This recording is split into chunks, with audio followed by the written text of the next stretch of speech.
Turgut Alp. Ben Deli Demir'in dükkanında söylediklerini düşünüyorum. Ertuğrul da, Noyan da Geyikli Mağarada. Öyle değil mi?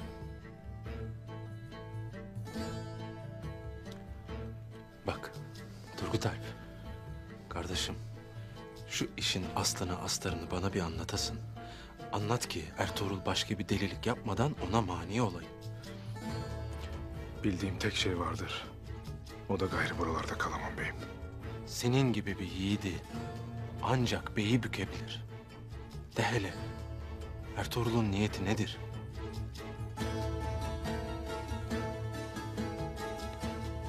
Yiğit'le Noyan'ı Sultan Alaaddin'e götürmek ister beyim. Noyan'ı da mı? Bana daha bir şey sormayasın. Gayrı doğru nedir, yanlış nedir bilmem beyim.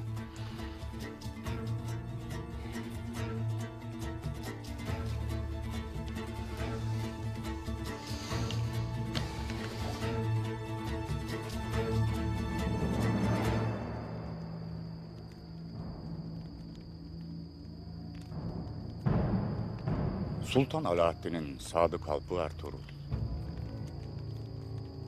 Sultanın kelleni almaya gelirken bile hala ona sadıksın. Bu kafayla gidersen kellenden olacaksın, haberin yok. Sultanın huzuruna vardığınızda ikinizin de dili çözülecek.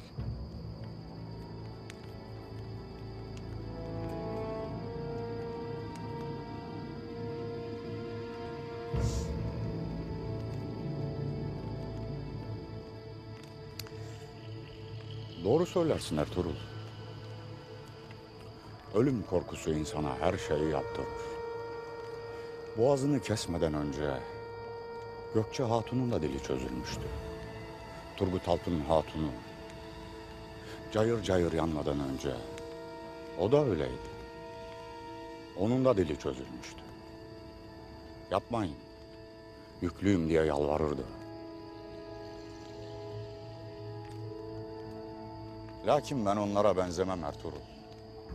Ölüm benim için şereftir.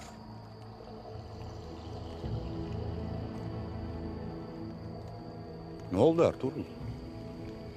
Niye sustun? Beni ölümle korkutacağını mı sanırsın? Ben diyeceğimi dedim. Elinden geleni ardına koymayasın. Bilesin ki beni öldürmediğine pişman olacaksın. Yeminimi tutacağım. Soyundan olan kim varsa hepsini kendi ellerimle öldüreceğim.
Bakalım benim elimi mıhlarken benim aldığım zevki sen de alacak mısın?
Gündoğdu Sungur Tekin'i göremem. Nerededir?